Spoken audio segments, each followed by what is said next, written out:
Canada is a country rich in natural resources, including fresh water. However, not all Canadians receive equal benefit of these resources, with many Indigenous communities lacking access to safe and reliable drinking water. My name is Emma McNeil, and today I have with me the design team from Sway Consulting, Emily McNeil, James Williams, Angela Lynn, and Warisha Ahmed. We will be presenting our design solution to address the drinking water crisis in Nibinamik, Ontario. Nibinamik is a remote OG Creek community located 530 kilometers north of Thunder Bay. It has been under a boil water advisory since 2013, originally put in place due to equipment malfunction. Nibinamik has a population of 380 individuals and is accessible by plane or by ice road during the winter. The equipment malfunction of the plant revealed major flaws with the original facility, as the facility did not treat the water to the guidelines for Canadian drinking water quality. The water from the facility currently has exceedances in hardness, total organic carbon, and turbidity, when compared to the acceptable levels, which resulted in a boil water advisory. It is important to note that the water quality data was collected in 2001, and it is assumed that this accurately represents the current conditions of the community due to minimal industrial changes in the surrounding area. Being under a boil water advisory impacts the community in many ways, such as the community's economy, the impact of the environment, and health impacts of drinking unfiltered water. With these issues in mind, it was crucial to define an appropriate scope for our project. Included in the scope are bringing the water contaminant concentrations within the ranges set by the Guidelines for Canadian Drinking Water Quality and providing the community with 544 cubic meters of water each day. These values have been assumed from literature, and further technical assumptions regarding treatment processes are available upon request. Additional issues cannot feasibly be addressed with the amount of resources available to us. These have been scoped out of the project and are listed here as well. The following constraints were found to be conditions that had to be met in a potential solution and were used to determine if a solution could be implemented in the community. Alternatively, the criteria was used to determine which design alternative was best for the community, which Warisha will discuss now. Based on this criteria, 3 design alternatives were considered. The first option is to continue flying in bottled drinking water to the community. The second option considered is to implement each home with a passive drinking water treatment system, such as a ceramic or slow sand filter.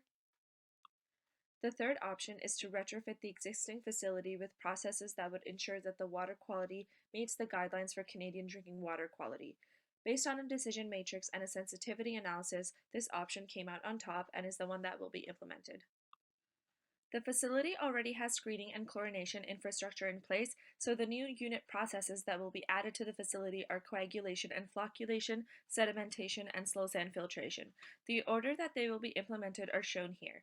Retrofitting the facility with these processes will ensure that the values for hardness, total organic carbon, and turbidity or total suspended solids are within the recommended ranges as outlined by the Guidelines for Canadian Drinking Water Quality. Each unit process will now be discussed in further detail. Water is pumped from the Winnisk River and will be screened through a series of coarse and fine screens. These screens will remove coarse material, grit, and other large particles that may cause damage to downstream processes. When influent flow is restricted due to blockages of these screens, the debris will be cleared and removed to allow for continuous supply of water. Implementation of conventional water treatment includes coagulation, flocculation, and sedimentation. Coagulation and flocculation involve the selection of a coagulant aid to promote flocculation. Acetic acid will be injected into the influent stream to promote the optimal pH for the coagulation-flocculation process. In this design, alum was chosen over other coagulants because of its effectiveness and relatively low cost. Alum and raw water will be gently mixed in the flocculation tank to promote the formation of flocks. As seen in the figure, the flocks settle by gravity and the turbid water becomes clear. The usage of alum reduces hardness, suspended solids, and total organic carbon, with typical removal efficiencies of 30, 30, and 70% respectively. The removal of flocks occurs in the sedimentation tank. As flocculated water travels across the tank, the flocks will settle by gravity. The combination of coagulation, flocculation, and sedimentation relies on the effectiveness of physical-chemical treatment to remove small particles that would otherwise not be removed solely by physical treatment. Scum and oils will float to the top of the tank where it will be skimmed off, and sludge will be removed from the bottom of the tank, which will be treated and processed off-site, as sludge processing is outside the scope of this project. Next, water will enter the slow sand filtration tank. Slow sand filters were chosen because they are one of the 6 types of acceptable filters under the design guidelines for First Nations waterworks. They are the most applicable filters for this project due to their ease of use and low cost. The water will be gravity filtered through a bed of fine sand on top of a bed of supporting gravel. Suspended solids and other particles that are in the water will be trapped in the pore spaces of fine sand, and filtered water will exit through the bottom of the tank. When the pore spaces are blocked and insufficient water is being filtered, filter backwash will occur and the waste will leave the tank through a separate stream.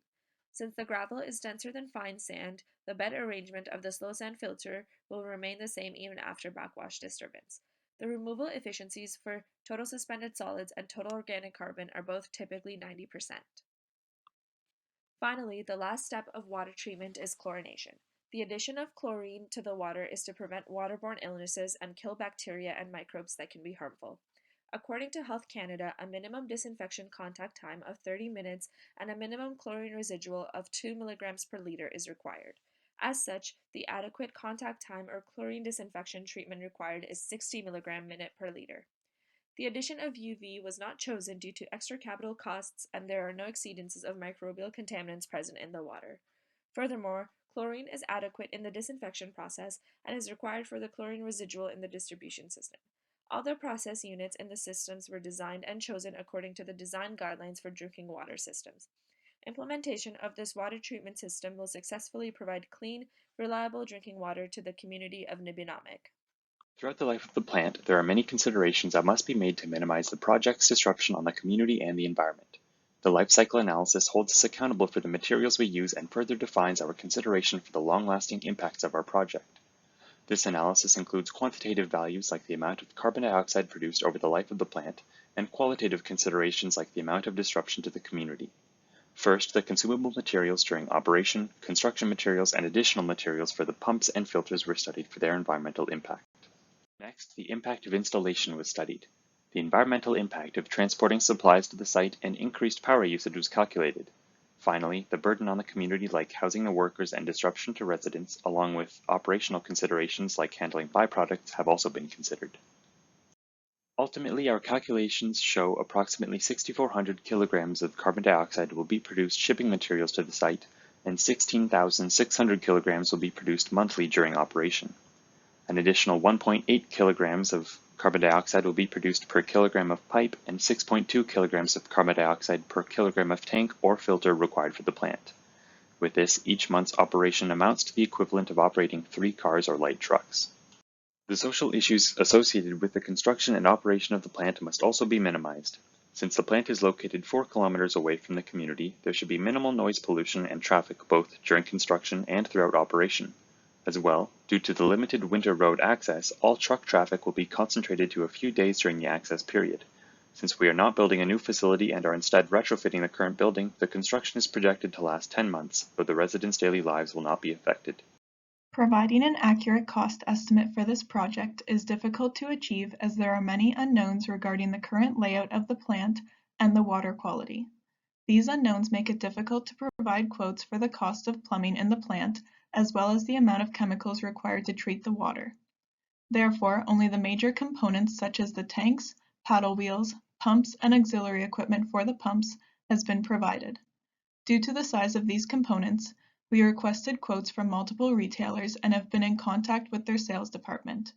Unfortunately, due to the current economic conditions, some equipment quotes could not be provided, and as a result, the costs used were based on literature values. The federal government has provided a budget of $6 million for the project.